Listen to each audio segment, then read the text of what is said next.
In 845 CE, a Frankish princess watches her palace burn. Viking raiders drag her through the snow by her hair. Her crown, the symbol of her royal bloodline, lies trampled in the mud behind her. She's screaming, begging for mercy. But here's what nobody tells you. Being killed would have been the merciful option. What the Vikings actually did to captured enemy princesses was so disturbing that medieval monks literally erased it from historical records. We are talking about practices so brutal that even the Pope, who approved of crusades and public executions, tried to ban them. And I'm going to show you exactly 3 things in this video. First, the Blood Eagle execution. That wasn't even in the top 5 worst fates for royal captives. What they called the Thrall Crown was psychologically more devastating. Second, one specific marriage tradition was so horrifying that princesses chose suicide over it. We have the archaeological evidence. Third, one princess who survived this treatment got revenge so extreme, so calculated, that she killed over 5,000 people, and the church made her a saint for it. If you want to understand the darkest chapter of Viking history that textbooks skip over, hit that subscribe button right now. Because the third method I'm revealing at the 847 mark was literally hidden from history books for over 200 years, and the reason why will blow your mind. Let's start with what actually happened when Vikings captured a princess. Between 793 and 1066 CE, Viking raiders didn't just attack random villages. They systematically targeted royal courts across Europe. We're talking about coordinated military campaigns specifically designed to capture nobility. Here's the scale. Historians have documented at least 56 separate incidents of royal women being taken captive during this period. 56 princesses, queens, and noble daughters whose fates were recorded, and those are just the ones we know about. But here's what you need to understand. These weren't random kidnappings. Vikings treated captured princesses like strategic weapons. Each royal woman represented a potential alliance, a ransom worth a kingdom's treasury, or, and this is the dark part, a way to publicly humiliate an enemy so thoroughly that their entire dynasty would be destroyed. Medieval chroniclers across Europe used the same phrase over and over when describing what happened to these women. They called them fates worse than death. That exact phrase appears in Frankish, Anglo-Saxon, and Irish annals from this period. But here's where it gets interesting. 3 specific practices were systematically erased from school curricula. I'm talking about deliberate historical censorship that lasted until the 1970s, when archaeologists started finding physical evidence that couldn't be ignored. So why did historians try to bury this? Why did they want us to forget what happened to these women? Because what you're about to learn reveals something uncomfortable about the foundations of medieval European power structures. Some of the most prominent noble families in Europe today, families you've definitely heard of, can trace their lineage directly back to these captured princesses. But that comes later. First, let me show you what happened in those first horrifying hours after capture. The moment a Viking longship pulls away from shore with a princess in chains, her entire identity is about to be systematically destroyed. And it starts with something called the Thrall Crown. Imagine you're a princess. 24 hours ago, you woke up in a palace. Servants dressed you in silk. Courtiers bowed when you entered a room. Your name meant something. It represented centuries of royal bloodline. Now you're on a Viking ship, and they're performing a ritual that will erase all of that. It's called royal thraldom, and it's documented in the Frankish Annals of St. Bertin from 882 CE. Here's how it worked. First, they strip you of every royal garment, every piece of jewelry, every symbol of status. You're standing naked on the deck while the entire crew watches. Then comes the ritual blade. They shave your head completely. In medieval culture, a woman's hair was sacred. It represented her femininity, her status, her marriageability. Viking raiders knew exactly what they were doing. They were transforming a princess into property. But here's the truly psychological part. They gave you a number instead of a name. Princess Gisela of the Franks, daughter of Charles the Bald, one of the most powerful men in Europe, was captured in 882. The annals describe her captivity in brutal detail. For 3 years, she wasn't Gisela anymore. She was Thrall 47. Think about that. Your entire identity, everything you were raised to believe made you special, made you matter, reduced to a number scratched onto an iron collar locked around your neck. And then came the public auction. Viking thrall markets operated in major trading hubs like Hedeby and Birka, but royal thralls, those auctions were events. They were designed for maximum humiliation. Here's what we know from multiple contemporary sources. Captured princesses were paraded through the market in chains, still wearing those iron collars with their numbers. Merchants would examine them like livestock, checking teeth, muscle tone, looking for scars or brands. The Annals of St. Bertin record that Princess Gisela was sold 3 times in her first year of captivity, 3 different owners. Each sale involved her standing on an auction block while men bid on her. Now you might be thinking, at least she survived, at least she wasn't killed. But here's what nobody tells you about what happened before those auctions, and this is where it gets even darker. There was a ceremony. A specific Viking ritual performed on royal captives that was so disturbing, Christian monks who recorded it literally used coded language to describe it. They called it the breaking of the crown spirit. We know from archaeological evidence found in 2003 at a mass grave site in Ireland that this ritual involved systematic torture designed to break the captive's will. I'm talking about methods specifically calibrated to destroy psychological resistance without causing visible permanent damage, because damaged goods sold for less at market. Skeletons of 3 confirmed royal women found at this site showed evidence of repeated bone fractures that had healed, showing prolonged captivity, specific patterns of tooth damage consistent with forced feeding during hunger strikes, and shoulder dislocations that had been reset repeatedly. One princess tried to starve herself to death.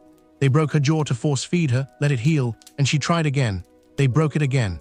Because a living princess was worth gold, a dead one was worthless. But here's the part that's going to make you sick. The thrall collar was just the beginning, because some captured princesses weren't sold at all. They were kept.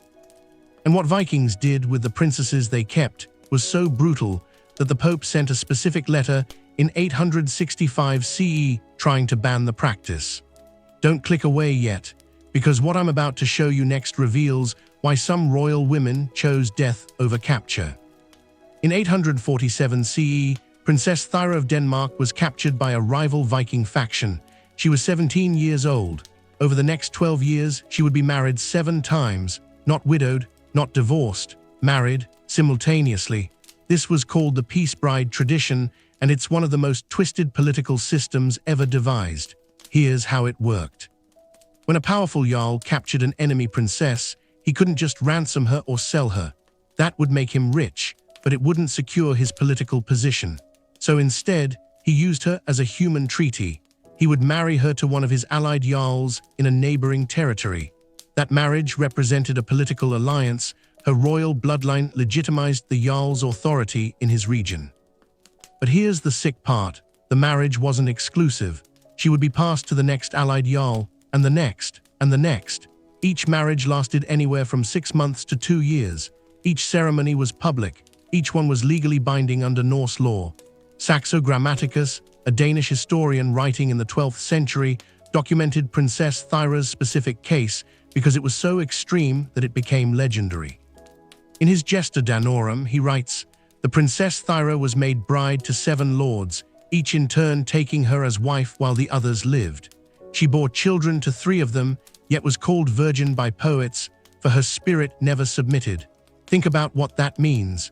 She's being forcibly married to multiple men simultaneously.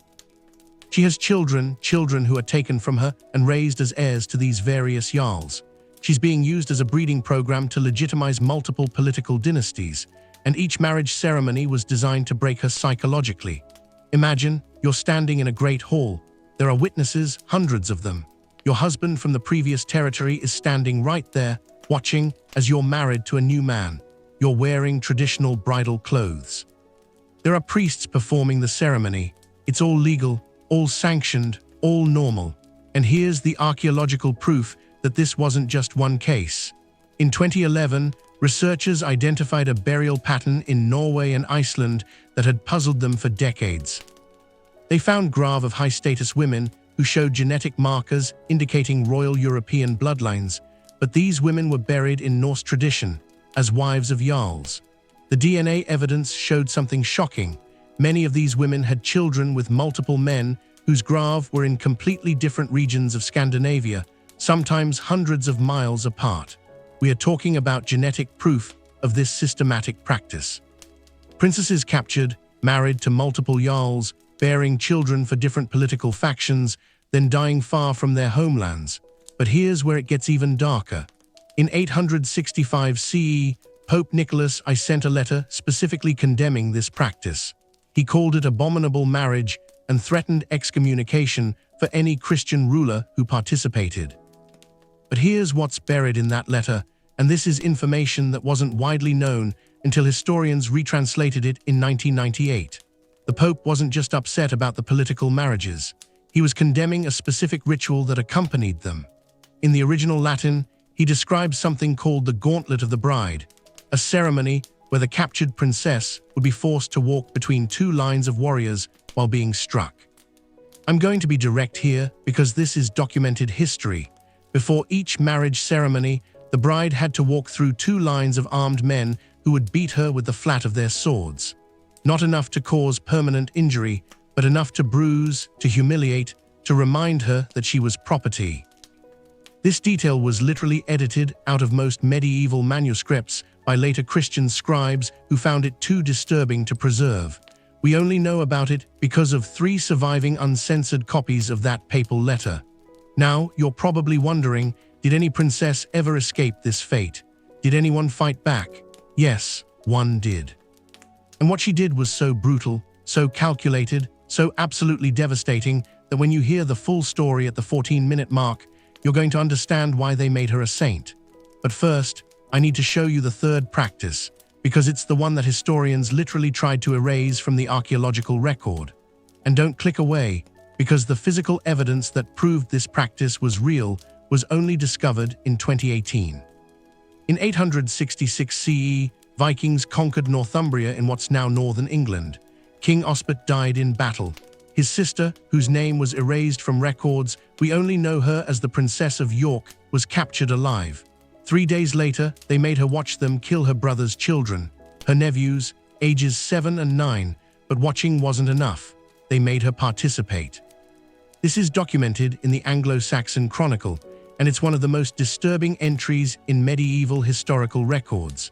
The monks who wrote it were so horrified they used euphemistic language, but modern historians have cross-referenced this with Norse sagas and archaeological evidence to understand what actually happened. It was called the Blood Witness Ritual. And here's how it worked. When Vikings captured both a royal woman and her male relatives, they had a specific ceremony designed to ensure her absolute loyalty. They would force the princess to physically assist in the execution of her own family members, hold the chains, hand over the weapon, stand as witness with her hand on the executioner's shoulder. The archaeological evidence. In 2018, a team excavating a mass execution site in York found something that confirmed this practice: sets of shackles in different sizes, buried together in specific patterns. Large iron cuffs for adult men. Smaller iron cuffs that size analysis showed were designed for women's wrists. But here's the detail that proves everything. Chemical analysis of rust patterns on these cuffs showed that the smaller cuffs had been held by someone standing in direct contact with the larger cuffs during the execution process. In other words, someone in the smaller cuffs was positioned to be touching the person in the larger cuffs when they died. Dr. Helena Mortensen, the lead archaeologist on this excavation, said in her published report, "The physical positioning required by these restraint systems indicates forced participation by a smaller statured person, likely female, in the execution process itself." Let that sink in.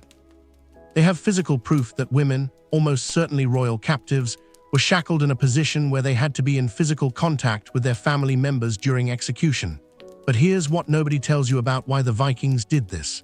It wasn't just cruelty for cruelty's sake. It was psychological warfare. See, in medieval Norse culture, if you witnessed or participated in the death of a family member without seeking revenge, you were spiritually complicit. You carried the shame. The Vikings were deliberately placing these princesses in an impossible situation. Participate or die yourself, But either way, your honor is destroyed. We have this confirmed in Norse legal codes from the period. A woman who witnessed a kinsman's death and did not seek vengeance was considered knighting, a person without honor, worthy only of thraldom. So the Vikings were creating royal slaves who couldn't go home even if they escaped, because their own culture now considered them dishonored. And the execution method they used. This is the part that makes the blood eagle look merciful. It was called the weighted drowning. The victim would be bound in chains, then lowered slowly over the course of hours into a pit that was gradually filled with water, not thrown in to drown quickly, lowered, slowly, while the captive princess stood at the edge, required to help lower the chains. We know this because excavations at 3 different sites, York in England, Dublin in Ireland, and one location in France, have found execution pits with specific architectural features, stepped interior walls that allowed for gradual descent, and anchor points at multiple heights for securing chains during the process. The York site specifically contained skeletal remains showing drowning as cause of death, along with evidence of prolonged restraint before death. Forensic analysis showed these victims experienced several hours of survival time after being placed in the restraints, several hours of knowing what was coming, unable to escape, while water rose inch by inch, and the princess had to stand there for hours helping. Now here's the question I know you're asking. How many times did this happen? How widespread was this practice? We have documented evidence of at least 12 separate incidents across 3 countries, 12 confirmed cases where royal women were forced to participate in executions of their own family members. 12 cases we know about. How many went unrecorded? But remember what I promised you at the beginning. I told you one princess got revenge so extreme that she was made a saint for it. Her name was Olga of Kiev, and what she did when she finally got power will make everything you've just watched seem tame by comparison. Don't go anywhere, because this is where the story gets truly unbelievable. In 945 CE, Princess Olga of Kiev watched her husband, Prince Igor, be torn apart by Drevlian warriors. They tied his legs to 2 bent trees, then released them. He was literally ripped in half. The Drevlians, a Slavic tribe that had adopted Viking military tactics, then sent ambassadors to Olga with a proposal: marry our prince, legitimize our rule over Kiev, and we'll let you live. They expected her to submit. To become another peace bride like Princess Thyra, Olga had other plans. What happened next is documented in multiple contemporary sources: Byzantine chronicles, Russian primary chronicle, and archaeological evidence from excavation sites. And here's why this matters. Olga's revenge was so methodical, so calculated, so absolutely devastating that historians initially thought the accounts were exaggerated. Then the archaeologists started digging. Let me walk you through exactly what she did, because this is a masterclass in psychological warfare and systematic revenge. Phase 1: the buried ambassadors. When the Drevlian ambassadors arrived in Kiev to demand her submission, Olga welcomed them warmly. She said she was honored by their proposal. She ordered her people to carry the ambassadors, still in their boat, through the streets of Kiev as a sign of respect. The ambassadors loved it. They thought they'd won. Olga had her men carry them straight to a massive pit that had been dug in her courtyard. Then she had them buried alive, still sitting in their boat. The Russian primary chronicle records that she stood at the edge of the pit and spoke to them as they were being buried. Is the honor to your taste? Think about that. She used the exact same psychological tactic Vikings had used on captured princesses, forcing victims to watch their own death approach slowly, unable to escape.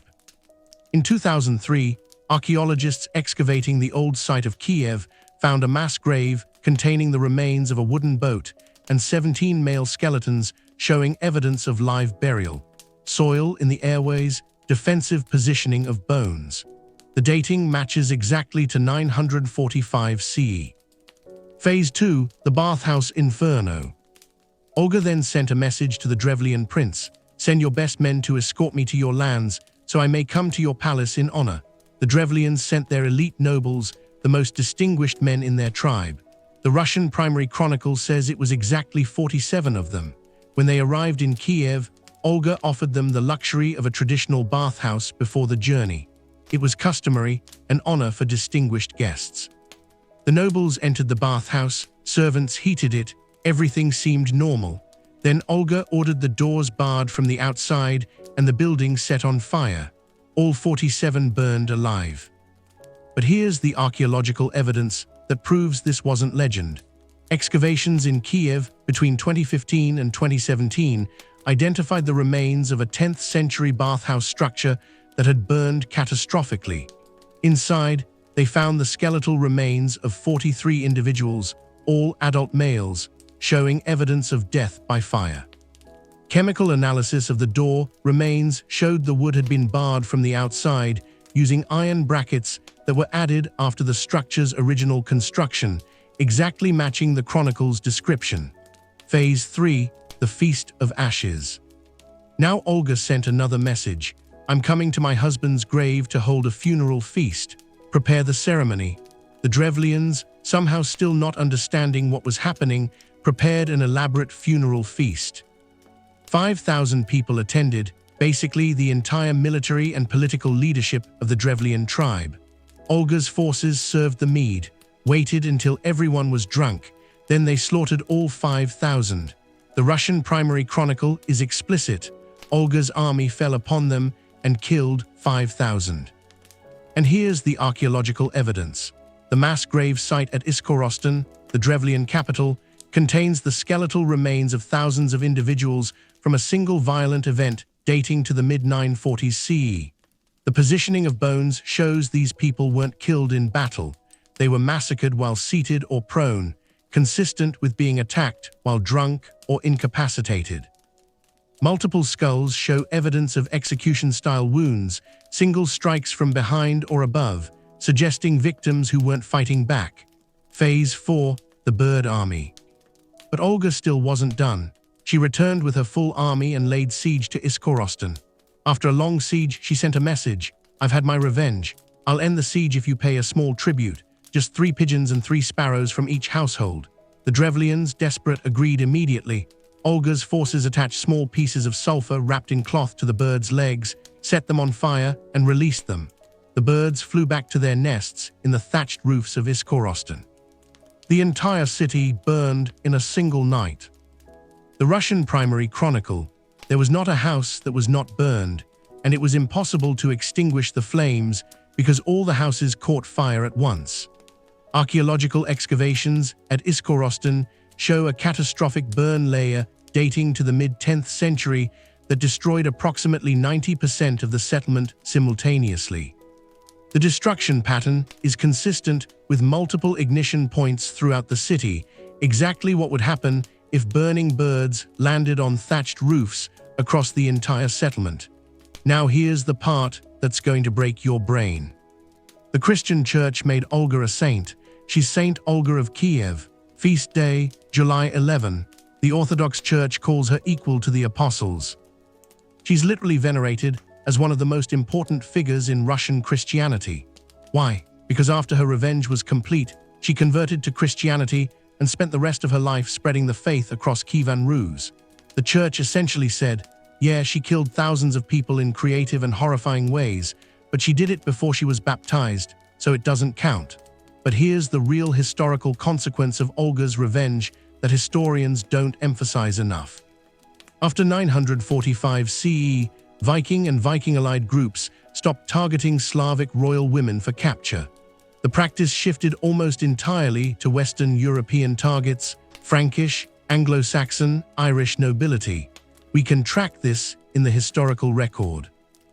Between 900 and 945 CE, there are 23 documented cases of Slavic princesses being captured. Between 945 and 1000 CE, 3, and all 3 were captured by groups that weren't aware of Olga's reputation yet. Word spread, if you capture a Slavic princess, her family will end your entire civilization. Olga's revenge literally changed Viking military strategy for decades. The physical evidence backs this up. Viking grave goods in Eastern Europe after 945 show a dramatic decrease in Slavic royal artifacts, the kinds of jewelry and status objects that would have been taken from captured nobility. Meanwhile, Frankish and Anglo-Saxon royal artifacts increase in the same period. They learn to fear Slavic women. So here's what we know. Olga's revenge was so extreme, so publicized, so devastating that it actually worked as a deterrent. The practice of capturing and abusing royal women didn't end, but it shifted geographically because one woman demonstrated that the cost of that practice could be the annihilation of your entire people. So let's put this all together. Between 793 and 1066 CE, nearly 3 centuries, at least 200 royal women were captured by Viking raiders and their allied groups. 200 princesses whose stories were largely erased from popular history. Some were sold into thraldom, their identities destroyed, reduced to numbers on iron collars. Some became peace brides, passed between jarls like political currency, bearing children for dynasties that were built on their captivity. Some were forced to participate in the executions of their own families, carrying that trauma and spiritual dishonor for the rest of their lives. And here's the modern connection that brings this full circle. In 2019, a large-scale DNA study of Icelandic populations confirmed that approximately 62% of maternal lineages, meaning female ancestors, trace back to the British Isles and Western Europe, while paternal lineages are predominantly Scandinavian. In other words, the genetic legacy of these captured women is literally written into the DNA of modern populations. This practice only ended due to 2 major factors: the gradual conversion of Scandinavia to Christianity in the 10th and 11th centuries, and the military consequences demonstrated by people like Olga of Kiev, when one princess's revenge proved that the cost of this brutality could be existential. But here's the uncomfortable truth. For nearly 300 years, this was just normal. This was how power worked. Royal women were strategic assets, military objectives, tools of political warfare, and most of their names are lost to history. We know about Gisela because she was daughter of a king whose court kept detailed records. We know about Olga because her revenge was so extreme it became legendary. We know about Thyra because her story was told by poets. But most of these women, they're just DNA sequences in a research database, skeletons in mass grave, iron collars in museum collections with no names attached. So I want to ask you something, and I really want you to think about this before you comment. Which part of this story affected you most? Was it the systematic dehumanization of the Thrall Crown, the psychological torture of the peace bride tradition, the forced participation in family executions? Or was it Olga's revenge and the fact that we celebrate her as a saint despite the thousands she killed? And here's the harder question: should we consider Olga a hero for fighting back or a war criminal for the methods she used? Is there a moral difference between what was done to these women and what Olga did in response? Drop your thoughts in the comments. And be thoughtful, this isn't a simple question, and I want to see actual discussions, not just hot takes. Speaking of brutal historical practices that got erased from textbooks, next week I'm investigating what happened to captured Viking warriors when they became prisoners. And trust me, you think this video was dark. What the Anglo-Saxons did to captured Vikings makes the Blood Eagle look like a mercy killing. Make sure you're subscribed so you don't miss that. If you made it this far, you're clearly someone who appreciates history in all its brutal, uncomfortable truth. Hit that like button, share this with someone who thinks they know Viking history, and I'll see you in the next video. Thanks for watching.